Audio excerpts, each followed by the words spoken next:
welcome to a Gooner Ramble podcast. And joining us this evening is regular Judd. Judd, how are you? Oh, I guess I'm okay. Oh, no. Oh, something wrong? I'm amazing! I'm awesome! Bit under the weather, no? I'm over all that now. Yes. And also, you probably heard the laughs, you can guess. It's a lady. It's the first lady of the Gooner Ramble. It's Sima. Sima, how are you? I'm excellent. How are you? Oh yeah. Yeah, I've had quite good days, in the last podcast. I said, are we smashing the plates or are we eating the comfort food off them? I've got no plates left. I've smashed them all. There's enough crockery downstairs to, kill a man, pretty much. just went mad at it. So jumping straight in, obviously I do my lineup predictor thinking everybody else from the podcast will do it and we'll get loads of interactions and fun and people think it's really cool, but then it's just me doing it and then I get 3 retweets and about 2 other people calling me a dick. So, what did you guys make of the lineup? It was exactly the one that I called. That's the first time I believe it's happened all year that I called it, and obviously it was a change on the wings with Theo Walcott starting, obviously for goals is what Wenger said. We needed goals and we got them. So what did you guys make of the team? Yeah, I mean, we're kind of limited with selection right now, obviously, with all the injuries we've got. But yeah, I mean, it's what we needed. We needed to have an attacking focus. We needed to win by, whatever the weird scenario was. But, we wound up being job done in the end. Olivier Giroud obviously picks himself. He's the only healthy striker. It's good to see Theo coming back, getting the start on the wing.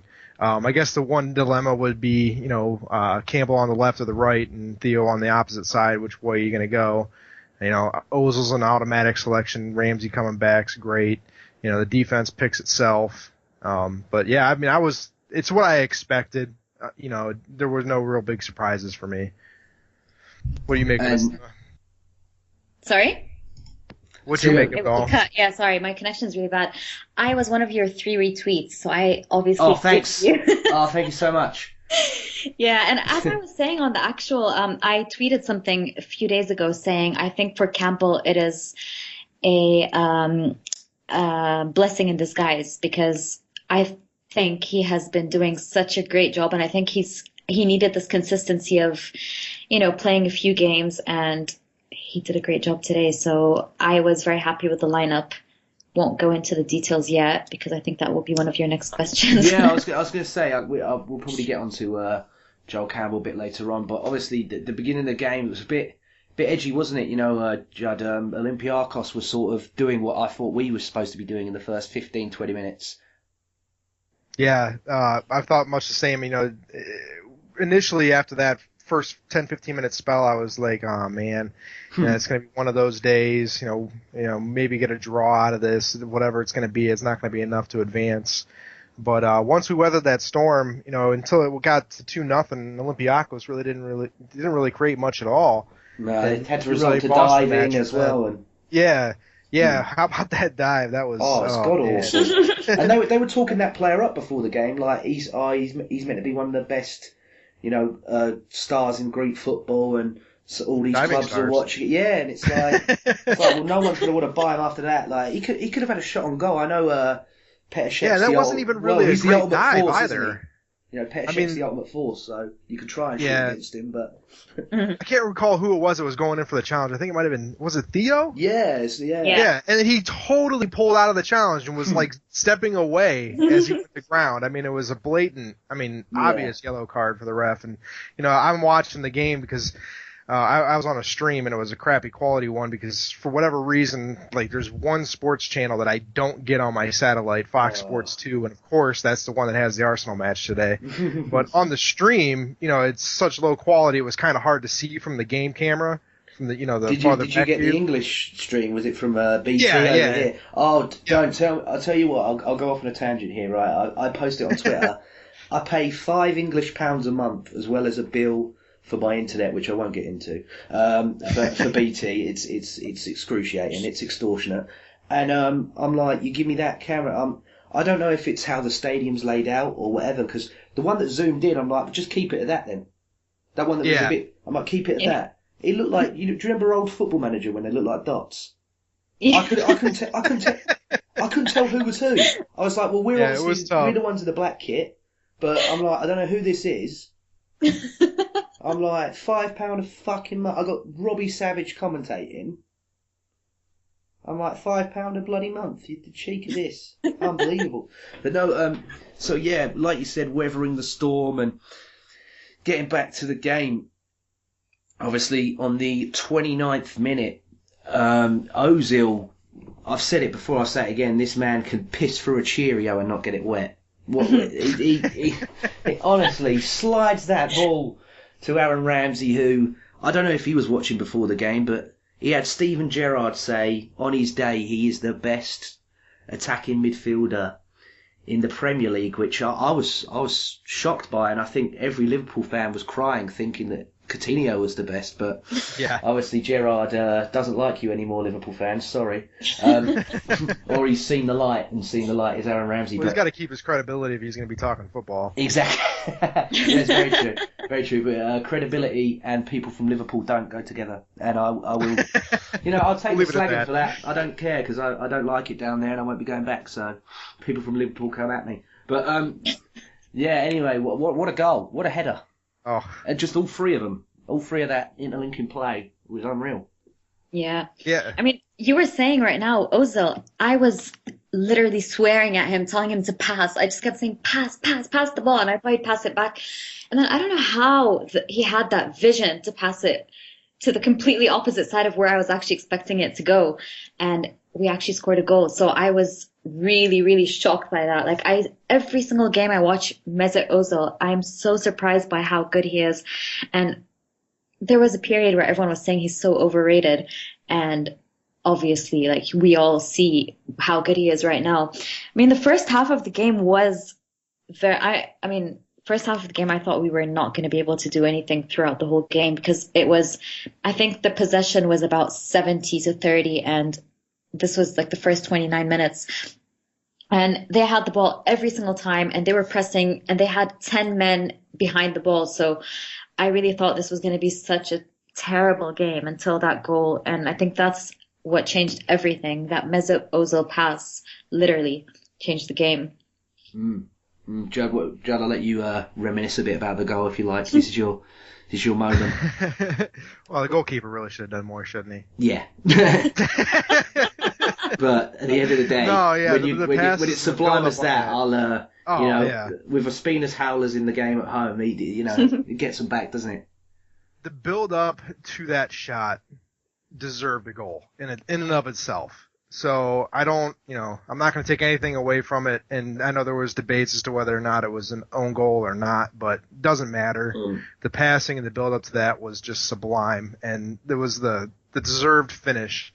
And, I wasn't watching the live stats throughout the match, but I believe that was only like our second shot on goal. Yeah, I mean, there was a bit beforehand, weren't it? Yeah. And we had I think a weak header, and then that shot. And that really did change the entire complexion, because after that you could see, Olympiacos got a little nervy. They knew that if they conceded one more, it was over. They had to score, and that was really what the game needed. That first goal had to come eventually. It came at a good time. We were able to, comfortably get through the remainder of the first half, and then what a great time to score the second goal in the second half. And I mean, from there, Olympiacos definitely had to come out, because at that point they're out if they don't score. Their only hope is to get it back to 2-1. And then if we scored again, it was basically, game over. Yeah. And, it played out exactly. It was a dream. And as Wenger said in his post-match interview, that was his greatest escape, and his little sly grin afterwards. It was, it was a perfect night. It was a perfect night. It was a dream. Yeah, it's a special night for the people that are there as well. Like, I can't imagine what the atmosphere, because the whole time you could hear like the Olympiacos fans the whole night, and then all of a sudden it just went completely silent, and all you could hear was like Giroud chants and Arsenal chants and screaming. I was like, and there was like 1,200 or something of us, weren't there? There was like only a couple of us there. So it's pretty cool. It's pretty immense. But obviously it goes into half time, 1-0 up. What were you guys' feelings at half time? Did you feel this is on, or did you feel... Because a lot of my timeline was like, this is just going to end up in failure. And I sort of looked at it and was like, no, do you know what? When we get in behind that right back and that centre half, they're so prone. Like Monreal for me, like I reminisce about it nearly every week now. But he was getting so close each time, and I'm like, they're prone there. Like you keep whipping it onto the wings, and they're there for the taking. And I thought this is on now. I thought the goal was a big moment, but honestly, like you said, Judd, I'm like, if we get another one, they're gonna have to come out and play, and then we'll probably get 3, maybe 4 if we're lucky. So. But no, what did you feel at halftime, Judd? Did you think we're going to do it, or? I was more confident than I was halfway through the first half, but based on the way that first half went, I was still a little bit unsure, honestly. You know, I mean, and I hate to say I've, had my faith in our abilities questioned at times, but, there's been times where I have doubted Arsenal, I'll be honest. I mean, I'm sure I'm not the only one. And, we've come so close so many times, so you always have that, that fear in the back of your mind that this might just be another setup for disappointment. But then the way we came out at the beginning of the second half, quickly dispelled all that. And, after the second goal, I was, cloud nine. I didn't figure there was any way. Yeah. Yeah, and Sima? The thing is, because during the first half, although they had a lot of possession, they didn't have that many chances. So part of me thought as soon as we scored the goal during halftime, I was thinking, okay, if this is how they're going to be playing and they don't score any more goals, we just need 1 goal. So I was slightly confident, but at the same time, I was a little bit, we've been through these scenarios so many times that I'm always so scared to jinx anything. So the whole time I was thinking, okay, yeah, we do have the chance to score, but we have this problem, that problem, this problem. Like, it was just a little, I don't know. I wasn't confident, but I wasn't at the same time pessimistic, just because the fact that they didn't, with all the possession that they had, they didn't really do much with it. So I did feel like set pieces could be our thing. It could be where we would score a second goal, but we really turned it around the second half. I mean, we played much better football. The first half, I was complaining about so many players. I thought Theo Walcott was invisible first half. I thought Bellerin, there's so much space. He was leaving so much space. I thought Campbell was doing all the work by himself. And then second half, suddenly everything changed. So as soon as we started, I felt like, we could actually do this. And thankfully, Giroud got his first hat-trick. So yeah. I was going to say, you talk about Joel Campbell there. I said it in the last game, and I think everybody watched it. He was put on the left to start with. No, sorry, he was put on the right to start with, with Oxlade on the left, and then they swapped them over, and he had such a better game. But in this one, he started the other way round with Walcott on the left and him on the right, and then they swapped him over, and I'm like, he's doing both. And for me, I don't want to jump the gun a bit with Joel Campbell, but I think he's been really good. And last season when Coquelin come back, all right, Joel Campbell's been out on loan here and there, and he's been with us since the start of the season, so we haven't recalled him from a club or whatever. But I feel, is this his Coquelin season, the point of view of he's taken that chance now with injuries and everything else? What do you think, Judd? Do you think Joel Campbell's really stepping up? I mean, today, that pass for Giroud's second and the finish as well. Like, I won't slag off the finish. The finish was even, it was up there, but the passing, I'm like, this guy, he's on one tonight, and he got a standing ovation from both sets of fans, and because he was brilliant when he went out there on loan. I remember he scored that goal against Man United, and I was like, we got to get this boy back. If he shoots from outside the box, I like him. We only had Podolski at the time that did that. Arsenal, man. I'm like, we need to get him in, but no. I hope he's having a Coquelin breakthrough year. It's early days yet. It's he's had a couple up and downs. It's hard to say, but he's certainly trending in the right direction right now. Yeah. And my word, that pass, wow! And the move to create the space to have the angle for that pass too. That tight, close control under pressure in the opponent box, and then he threads the ball through 5 defenders in front of the keeper, giving Giroud the opportunity to get there first. Wow, the vision and pace control on that pass. Yeah. He's been hanging out with Ozil clearly, and that was just I mean, that was a dream. I mean, wow. You can't say enough positive things. And for those of you listening, if you haven't seen it, I know there's GIFs floating around on Twitter. You got to go find that. I mean, there was one I think Giles retweeted during the match where he, it showed a close in on the foot skills that he used to make the room for that pass. And I mean, it was just sublime. I think he even used the name of God, Birdcamp, when he retweeted it. Yes, yeah, I saw, but no, it was Bergkamp-esque, if we're allowed to say that without getting into trouble. I don't like Blasphemy. using exactly. I don't like using the Messiah's name in vain. But no, Sima, what did you make of that second goal? I mean, Giroud was like off, and then he Callum put on the Twitter like, oh, has he come back on? I didn't even know didn't even see him come back on the pitch. But what did you make of it? Again, I mean, as I said in the beginning, I feel like the injuries are a blessing in disguise for Campbell. And I think there was a podcast that we had 2 years ago during the World Cup, and someone was telling me that Campbell is amazing, Campbell is this, Campbell is great, but he has attitude problems, and that's why he's being sidelined, that's why he's being taken on loan and whatnot. But I think he's really taking his chance right now. And last game, like you were saying, like he started on the right or left or whatever it was. He was playing everywhere last game and this game. I was literally seeing him everywhere on the pitch, and he was doing a good job everywhere. He was defending, he was attacking, he's very strong, he's good on the ball. He really has everything. He just needs a few games. And for me, if it wasn't for the hat trick, Campbell would have been man of the match. But just because it's Giroud's first hat trick, I would have chosen him man of the match. But I mean, there were a lot of positives that changed the game from the first half to the second half. Koscielny was excellent in the second half. Czech was a lifesaver as usual. Yeah. And then we have Giroud and Campbell. So, yeah, I mean, Campbell is doing everything that he needs to do to fight for his place in the team, and could be I'm not going to say the next Coquelin, because at the end of the day we have Sanchez and we have Walcott and we have so many good players. So it's good. Yeah, definitely. I just feel at the moment he's doing everything correct, and it upsets me because obviously being an England supporter, and I don't support as much as Arsenal. For me, Arsenal's the main thing, but I love Oxlade-Chamberlain. I just feel it's Oxlade-Chamberlain looking at it going, fuck, I've got another one.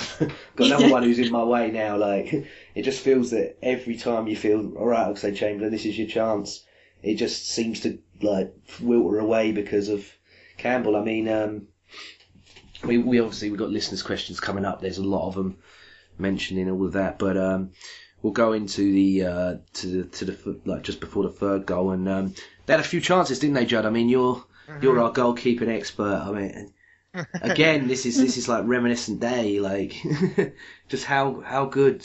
I mean, I thought that save was nearly as good as a goal that he pulled out. Absolutely. And especially considering the situation, if that goes in, we're facing elimination again. We got to score again.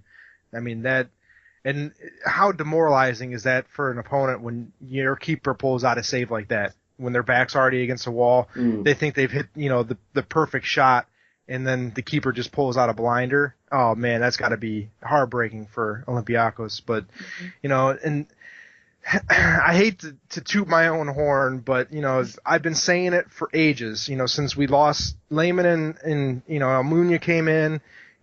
I've been saying since that day that's the quickest improvement we can make that'll have the biggest impact on the squad is just getting a top quality keeper. And I think that this year is really, really showing that. And I hate to have a dig at Szczesny, but I mean, just look at what he's doing at Roma this year. Yeah. And I don't think he's even averaging 3 saves a match. I don't even know. I haven't followed enough, but I just have been hearing nothing but negatives about his time there. And you can guess and speculate whether or not he would have made that, but it doesn't really matter. We've got Czech, and he did. Yeah. And that really did just probably just put the dagger in the back and sealed the result from there. And then, of course, obviously, I think it was just a few minutes later we get the penalty. Yeah. And I don't want to get jump ahead of the gun, but I'll certainly take it, but if that call is made against us, oh man, am I livid. I mean, by the rule, if you want to interpret it as his hands in an unnatural position, that's all judgment by the referee. He gave it in our favor, but that's really one that could have gone either way. I think it's, a lot of people say it, don't they? Like, there's the Premier League referee and a European referee, and I feel that's very, because they interpreted it as it's blocked the shot. Right. And I mean, it was Monreal. I mean, he's a left back. I would have loved for him to score because he's one of my favourite players. That would have just sealed it for me. But I don't know. It was going on target. But I don't know if it was going in. If you know what I mean. I don't know if he delivered. Right. He's hardly done a block off the line like Suarez in the World Cup all them years back. Well, yeah, and his body was not behind the ball. His arm was off to the, or underneath him, I guess, as he was falling. So, I mean, if you want to say that if it didn't hit his arm, it wouldn't have hit anything. Yeah. I can understand that, but, so often you see those not given. So but it all kind benefited us at the end, eh? Right, yeah. So I don't care. It's great. Yeah. And, Mr. Giroud steps up and gets his first hat-trick for Arsenal. And he's also the fourth Arsenal player to score a hat-trick in the Champions League. Can you guys name the other three? Crap. I knew two, and then the third one got me. The third one completely threw me. I mean, the obvious easy choices are going to be Henry. There we are, yeah. Okay. Did Bergkamp have one? No, it was actually Danny Welbeck from last year. If you yeah. Oh, yeah. And then the one that I'm trying to remember the game. It was Bentner.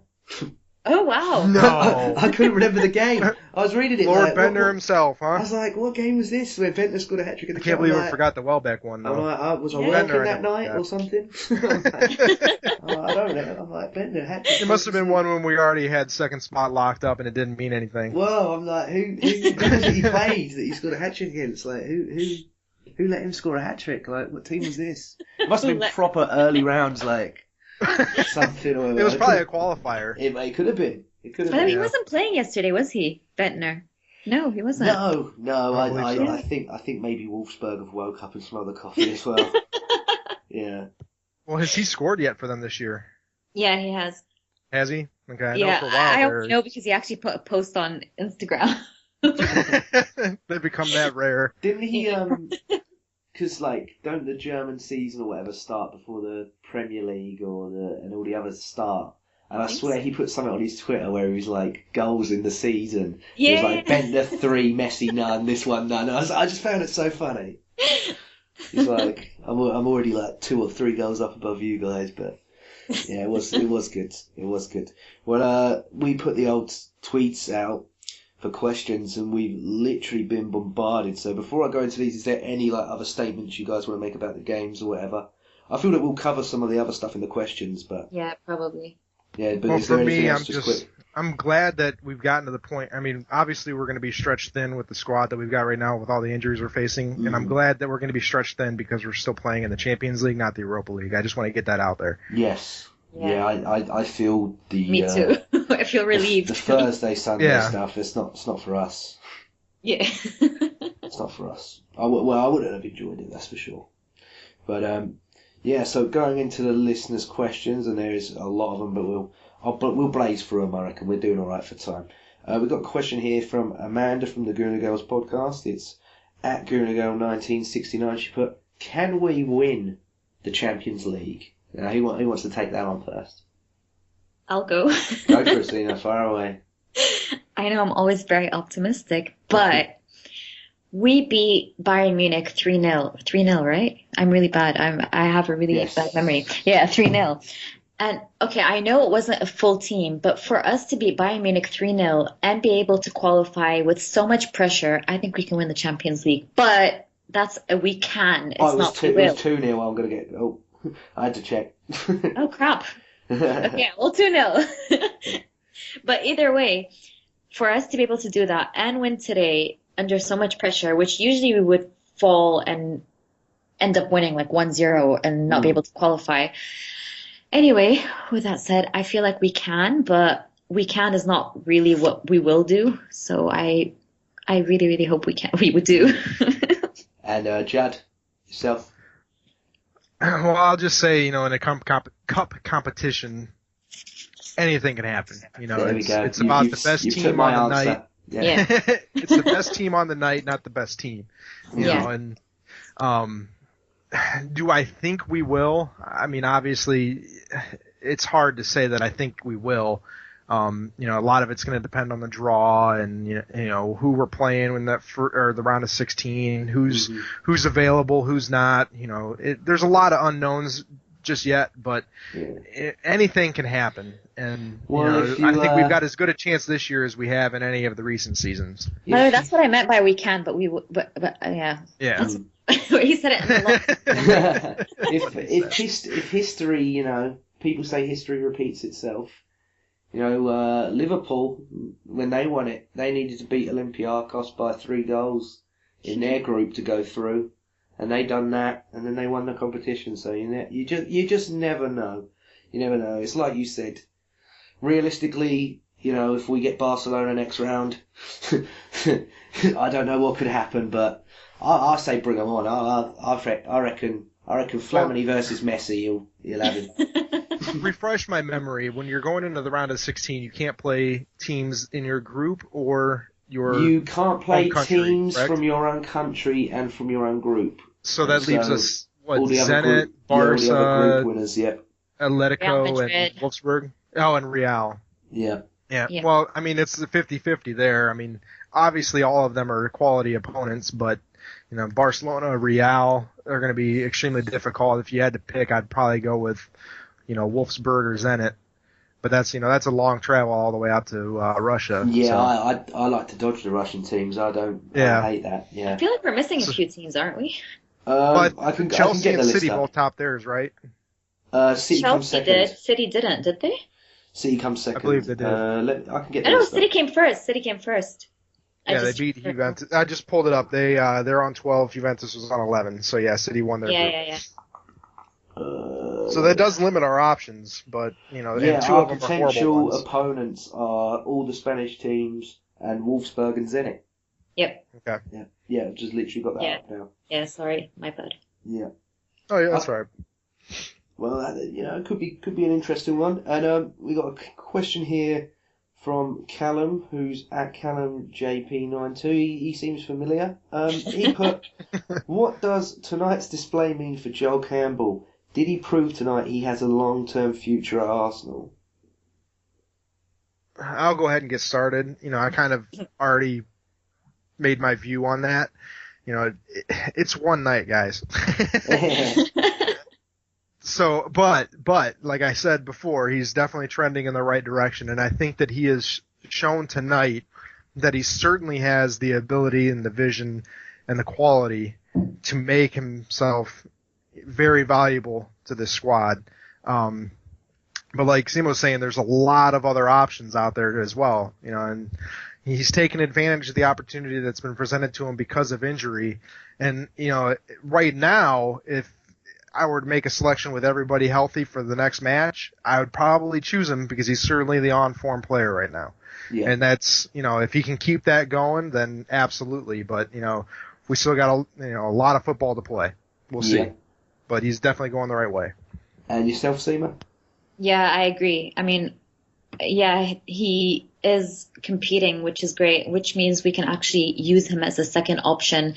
I mean, when all our injured players come back, he would be someone I would be comfortable with if he's on the bench. Like right now, when I look at our bench, I'm okay about it considering all our injuries, but eventually now, like when all the players come back and Joel Campbell is on the bench, I'd feel very confident. Yeah, we can stop using right backs and left backs as sub wingers. We can use actual wingers, can't we? Yeah. That'd be nice. Hey, and one other thing I want to add that I've wanted to say earlier when we were talking about how Campbell's been moving left to right. I love when you've got players like that in the squad that are able to play on either side and not really have any drop in their ability and quality out there.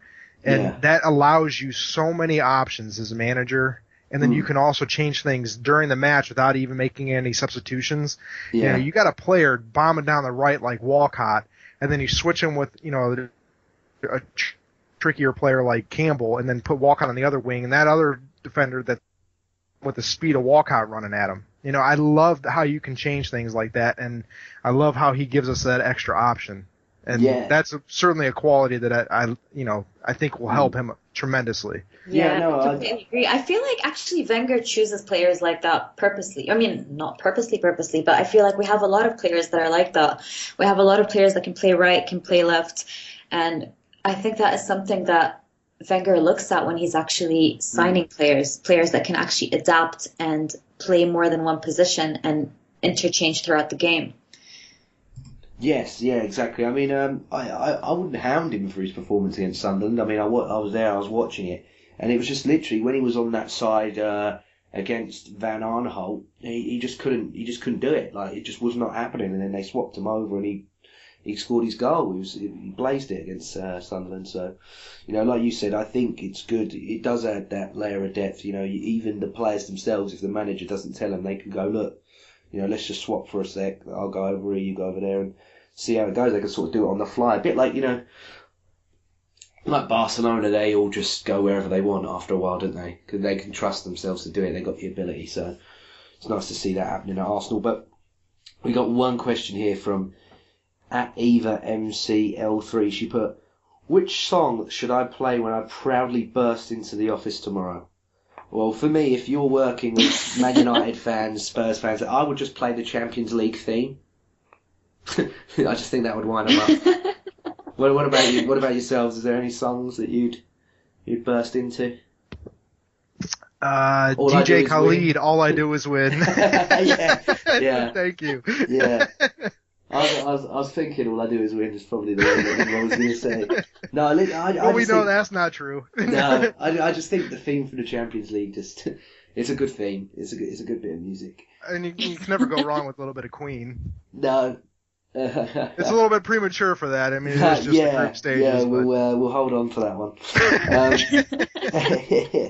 We got a question here as well from It's Obi. He's put, do we still need another striker next month, or is Campbell now undroppable? Well, I'd say Campbell's more of a winger, so if you're talking actual centre forwards, with Danny Welbeck and the way it's going and everything else, I still would like one. But me, I'm buy all the players now. I want every footballer that ever lived. But that's just me. I mean, at the end of the day, obviously, you would love to have, the Lewandowskis, the Aubameyang, and all the players that are scoring all the goals right now. But at the same time, if you want to be really realistic, what do we really need right now? And I mean, I feel like we have the striker options, although a lot of people would argue against me, but Giroud showed it today. So I would just really focus more on something that we really need, and which is the defensive midfielder. I mean, Coquelin, where we lost him, Flamini did an okay job, but he was so many times he made me nervous today. I know he's a $20 billion man right now, but it doesn't really show it always on the pitch. But I would focus more on that rather than I would on the striker position. Yeah, I mean, like you said, I was quite impressed with him today. He like you said, he does have this tendency to where he drifts forward, but then he nearly scored, and I was just like, if that had went in, you know exactly what Flamini's like when he scores. He absolutely, Ian Wright said before the game, he's not ideal, but I can't help but love him because he just, he loves Arsenal and he just loves playing for Arsenal. So I think he's done okay so far. I know that eventually he will bomb too forward, and then someone will run through and probably score at the end of it, and we'll be like, "Oh, for fuck's sake!" You could just call it a mile off. I mean, it can go either way. That's the thing with Flamini. It's like he's the opposite of Coquelin. Coquelin actually really. You can trust him. Exactly. Yeah. But with Flamini, he attacks a lot more, and I think with a game like we had today, we needed the goals, so we really needed someone like Flamini. But I mean, he almost scored the first goal, which was amazing. He hit the crossbar, but the thing as well is it was really only a deflection that put it onto the crossbar. True. But no, going back onto Flamini quick is the his whole the head doesn't match the legs, so he probably thinks, I'm going to bomb forward here, I'm going to score an absolute sick goal, and then when he loses the ball, his legs are like, oh god, I can't do it, I can't make it. So you got to love him for it. getting back to the original question, one thing I want to add though is remember that he didn't become a billionaire because of his footballing qualities. Yeah. Let's remember that. And second, we definitely needed cover for Coughlin going into the season. So, if we didn't get it in the summer, I'm okay if we get it in January. That's fine. Yeah. And then striking options, I think is still a second priority. We've definitely not had the best luck with injuries, and we are getting Welbeck back, eventually, but I'm not 100% sold on the finishing qualities of any of the, front men that we have right now. Giroud, Walcott, or Welbeck. They all have their days. They're all capable of it, but I think that all three of them at times have lacked a bit of consistency. So, but that said, are those type of finishers available in January? Not very often. And if they are, Giroud's on a run of 10 in 12, which is, I couldn't believe it. Right, He's and I pretty can't. Well, for the last 12 games, Yeah. And hopefully he can keep that going. And, and quite honestly, looking at things realistically, we probably won't be able to add a player of that quality in January at striker anyway. So we're going to need him to gain that consistency. And then hopefully by the summertime, we've forgotten that we ever even cared about the striker. Very true. Very true. But, sorry. No, go on. Crack on, Sima. Yeah, go for it. I really feel like we underestimate Giroud. I know I always, defend him, but in the beginning of the season, he had that red card, I think, and then Theo Walcott, stepped up and he did a really good job. And then as soon as Giroud came back on, he has been consistent since then. I think there's only 1 or 2 games where he didn't score any goals. So for me, he's been doing a very decent job. We have goal scorers everywhere. And I'm not saying, that should, obviously the striker is there to score goals, but we have goal scorers in Sanchez, in Ozil, in Oxlade-Chamberlain, and Ramsey, and all of them. So I feel like Giroud's role is actually not a traditional striker, and I've been saying that since the beginning of the season. I feel like for Arsenal, it really suits the style of play. And I'm not saying we don't need someone else. Obviously, a mix of Walcott and a mix of Giroud would be fantastic, but it's not a deal breaker for us, in my opinion, personally. Well, I just got another question here from Eva about Giroud, which Judd, you can answer if you like. I think it's more for Sima. But it says here, does Giroud get sexier when he also plays well, or is that just me? Yes, he does. He absolutely does. To be honest, I'll gladly answer that one. I'm not willing to want to find out, but I'm just hoping and praying for my own sake that down there it looks like a McDonald's chip or something. There's got to be something wrong with him. He can't be that there's still got to be a glimmer of hope. If me and him are in a club, there's got to be something wrong with him that will make a woman change her mind. I hope I don't know. I'm not saying I hope he's riddled with disease or something, but there's just got to be something there that's not perfect in every single way. But I doubt it. He's probably hung like a bloody horse, isn't he? But by the way, his first goal was actually really funny. His celebration, I think he forgot he wasn't at the Emirates, so he was running. He looked up and he realized it wasn't the Arsenal fan, so he just dropped onto the floor. Yeah. Yeah, that's his it was good. It was good. And we got a question here from Mark King at MZK90. He put, do we hope for an easier draw like Monaco? So I'm guessing that will probably be Wolfsburg or Zenit, Judd, you called it earlier. Or a glory night like Real Madrid, Barcelona or Atletico. To be fair, I just feel Real Madrid, Barca, give us one of the big boys, and if we knock them out, that's one of the big ones out early. Yeah. I see where you're coming from with that, but they'll be around in the round of 8. Yeah. In the semifinals, we'll have our chance to have our go at them. I'm getting kind of tired of the round of 16 exits. I'll be happy. I don't really care. I'd prefer one of the quote unquote smaller sides, but we'll get our chance. We'll have our night of glory. For me, I'd love Atletico just from the point of view of I'd love to see that Simeone versus Wenger dynamic. I think it'd be such a cool game to watch. I just think it would be a really, really good game of football. Yeah, Correct me if Barcelona, I'm wrong. you know, That's where Santis started out, right? um, Oh no, he's Malaga. no, Malaga. he's yeah, it was Malaga and Villarreal, Malaga and weren't it? Villarreal. Yeah, Yeah. yeah. You know, But at the same it'd be a time, we sick game, played though. against Monaco, and we saw what happened against Monaco. Do we really want to do that again? Do we really want to take it easy and be very confident and go into the game Yeah. thinking, we won the Champions League, and then we end up losing? So maybe it's good to get one of the big boys. Yeah, I mean, I don't know much about Zenit that well, and Wolfsburg, I mean, we played them in the Emirates Cup and everything else earlier in the season, so I know it's pre-season, so you can't really judge. I mean, we played Monaco in the Emirates Cup, and look, they beat us at home, and alright, it was Falcao that scored, I was at that game, and then they beat us in the Champions League after, so you just can never tell it. But no, for me, I'll have the champagne time, Mark. I'll have one of the big boys, bring them on. You got to feel a bit optimistic about tonight. I'll probably look at it in a few weeks and go, "Oh, you're a dick, James." But at the moment, I'm on cloud nine. So I think it's always like that. that. Once we win, especially a game like today where we were feeling like we were going to be in Europa League, I feel like it's so easy to be so confident and say, yeah, we're going to win the Champions League. We're going to beat Real Madrid and Barcelona 8-0. And then suddenly we go into a game against maybe Zenit, and then we'll probably lose 5-0 both rounds, and then we'll get out. So don't want to be too confident, but Yeah, I would prefer one of the big boys, definitely. yeah. And Judd, you still sticking to your guns?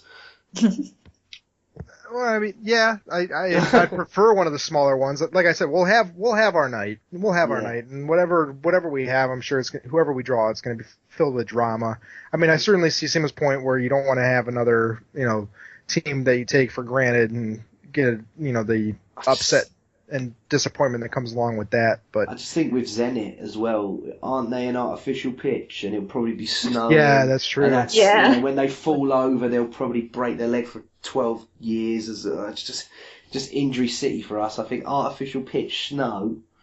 You can call me crazy. We have a lot of those over here in the States. And, Yeah. I'm a high school coach, so we play half the games we play on are on that. And through all my playing days, I maybe heard of 2 or 3 people doing their knee, tearing an ACL or something. Since I've been coaching, I've had 6 players in 4 years tear their ACL playing for me, all of them on artificial turf. Wow. Yeah. And I did my own. On artificial turf. Yeah. So I hate artificial pitches. Is it the case of the studs or? Well, I mean, there's a lot of theories, but the one that I hear the most is that the pitch does not have the same sort of give that grass does. Because if it's a little bit soft and your foot it's gradually slowed down in comparison, because the turf will wind up ripping up on grass. The artificial turf's not going to do that. It's just going to grab your foot, and those studs are going to just stop immediately, and that puts extra strain and stress on the joints. I'm no doctor, but Yeah, no. That's interesting to know. I always thought the artificial pitches are dangerous, and with our record and everything else, just stay we certainly don't need that. Stay well away. Well, that was it for the questions. So thanks everybody that got involved. I'll quickly move on. We got another game this Sunday. It's away, Villa Park. Great ground. I went there many years ago as a young boy. Saw, I think it was Van Nistelrooy score a header that knocked us out of an FA Cup semi-final. And some guy who was a Man United fan said he was going to slit my throat and stab me. I remember begging my dad to hurry up and take me out because I thought I was going to die. So good memories there. But it's a 1:30 kick-off. Hopefully I'll be awake. Saturday night's my night, but I reckon I should be awake for that one. But if I can get a prediction for the game, guys, and your first goal scorers? I'll go ahead and say 17-0. Giroud with a double hat trick, and then Czech will finally set the record for Premier League shutouts. No, but in all honesty, I'd like to see a convincing 3-0, 4-0. Let's go with 4-0. I'll settle on 4-0, and Giroud, first goal scorer, assisted by Ozil. Nice. And Sima? I mean, Aston Villa are fighting relegation, so I would think they would be I mean, this is the time of the year where they want to start to, you know, pull themselves together. So I'd say 1-0 Arsenal Giroud. Well, I'm going to go with a 2-0, and I'm going to say Joel Campbell. I'm going to stick by him. I think Joel Campbell, but it'd be interesting. Remy Gard there, old ex-player of Arsenal's. People saying is he one of these Wenger successors? I don't know. If he gets relegated, I don't want nothing to do with him, pretty much. But we'll see how it goes, and we'll obviously podcast after that one. So I want to say thank you, Judd. Thanks for having me. It's always a pleasure. No worries, and thank you to Sima. Thank you. No worries, and that's been a Gooner Ramble. You can follow us on the Twitter. We got the RSS, the iTunes, the MySpace, the Bebo, all the great stuff. Do we have a Snapchat? No. Have we got that one? No. So I can't keep up with all these different. Do we really have a media. MySpace? No. You know me. Does anyone have a MySpace anymore? Tom probably does. Tom probably still has his MySpace, but other than that, I don't know.